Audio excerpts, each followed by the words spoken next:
안녕하십니까. 혼란한 정치 시사이슈를 술술 풀어보는 송국근의 혼술 3월 20일 수요일 오후에 인사드립니다. 오늘 오전에 국민의힘 그리고 용산 대통령실 주변에 사실 팽팽한 긴장감이 하나 감돌았습니다.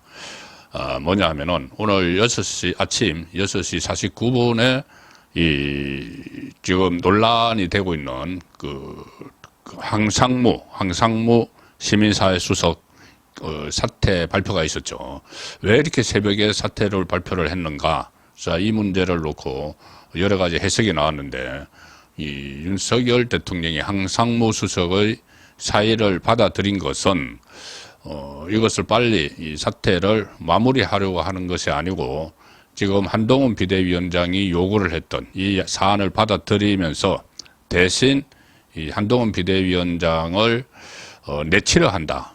이런 말이 갑자기 막 돌았습니다. 그리고 찌라시, 여의도 정가에 놔두는 사설 정보지에도 이런 내용이 실렸는데, 이 내용은 저도 몇 군데서 이 내용을 받았는데, 아주 좀 무시무시한 이야기들입니다. 정치적으로 무시무시한 이야기라는 거죠. 내용은 뭐 오늘이나 내일 사이에 윤석열 대통령이 한동훈 위원장에게 사퇴를 지시할 가능성도 배제할 수 없다. 한동훈 비대위원장이 지금 스탠스를 유지를 하면은 용산에서는 핵심 지역구 중심으로 일부 공천자들을 자진 사퇴 지시도 불사할 생각이 있다고 한다.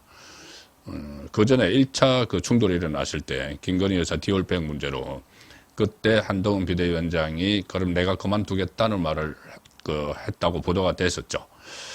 그리고 그 이후에 이 사태가 수습이 됐는데 지금 이 총선 앞두고 총선 이제 20일 남짓 앞두고 이 황상무 수석 문제 그리고 이종섭 주 호주 대사 문제 이 조기 귀국 문제 이 문제가 불거져서 이것을 한동훈 비대위원장이 사실상 건의를 했는데 이거를 받아들이지 않고 있던 상황에서 일단 이 시점까지는 황상무 시민사회 수석 사퇴를 시켜놓고는 다시 윤석열 대통령이 한동훈 위원장에게 사퇴를 지시할 가능성도 있다. 이런 찌라시가 나던 겁니다. 사퇴를 지시할 사안은 아니죠. 이게 뭐 당원들이 뽑은 거니까 당원이 뽑은 게 아니고 비대위원장은 뭐 당 대표 격이니까 어쨌든 비대위원장을 당의 여당의 비대위원장을 대통령이 이렇게 그만두라 마라 지시할 수는 없는 것이죠. 정치적으로 그런 압박은 넣을 수 있지만 어쨌든 그럼에도 사퇴를 지시할 가능성, 직접 이제 물러나라 이렇게 이야기할 가능성도 있다는 것이고 또 계속 한동훈 비대위원장이 그렇게 하지 않고 지금 스탠스를 그대로 유지하면은 용산에서는 일부 공천자들 그러니까 용산 참모 출신이나 아마 장차관 출신을 이야기하겠죠. 공천자 후보를 사퇴시킬 수도 있다. 뭐 이런 말까지 지금 나왔습니다. 그리고 윤석열 대통령이 이 찌라시 내용입니다. 이런 일이 실제로 있었는지는 확인이 되지 않지만 그만큼 오전에 긴박한 상황이 있었다는 걸 말씀을 드리는 겁니다. 윤석열 대통령이 한동훈 비대위원장에게 오늘 일정을 비우라 이렇게 요구를 했다. 그런데 한동훈 위원장은 기존 일정대로 지금 유세를 돌고 있다. 그래서 그리고 대통령실 정무라인이 오늘부터 내일까지 모두 당사 및 용산에서 비상대기를 지시받았다. 자, 이런 내용이 찌라시에 있는데 확인은 되지 않는 상황입니다. 이 정도면은 거의 뭐 파국이죠.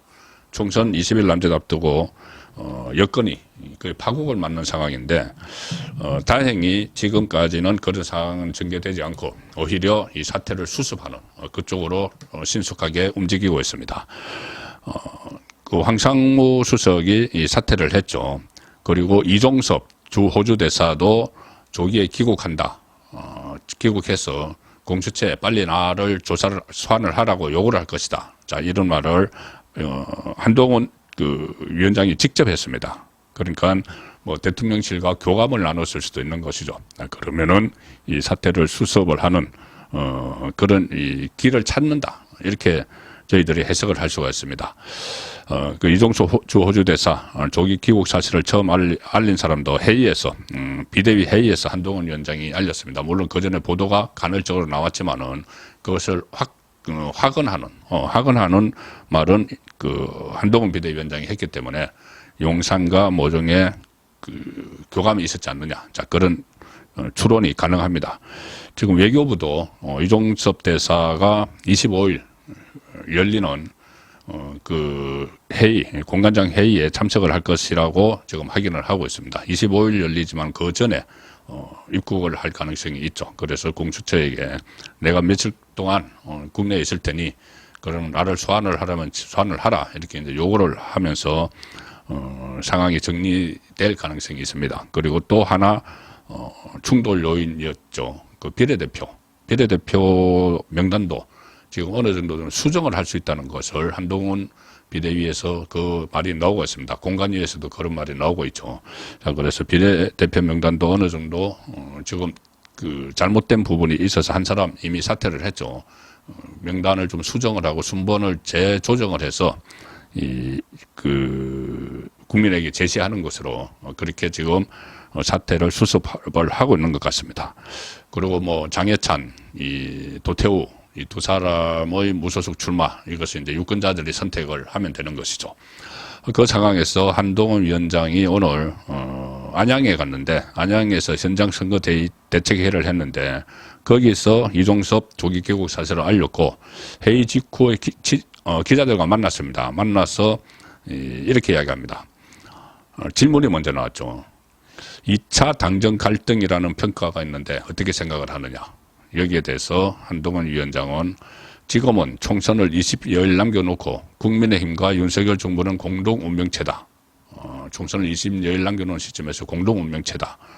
공동운명체죠. 윤석열 대통령도 이번 선거에서 여당이 지면은 식물 대통령이 된다. 본인이 직접 이야기를 했고 한동훈 비대위원장도 이번 총선 승리를 해야지. 본인의 정치적 앞날도 있고 또 그것을 떠나서 윤석열 정부 중후반기에 업적을 낼 수 있는 그런 상황입니다. 공동운명체랑 당연한 거죠.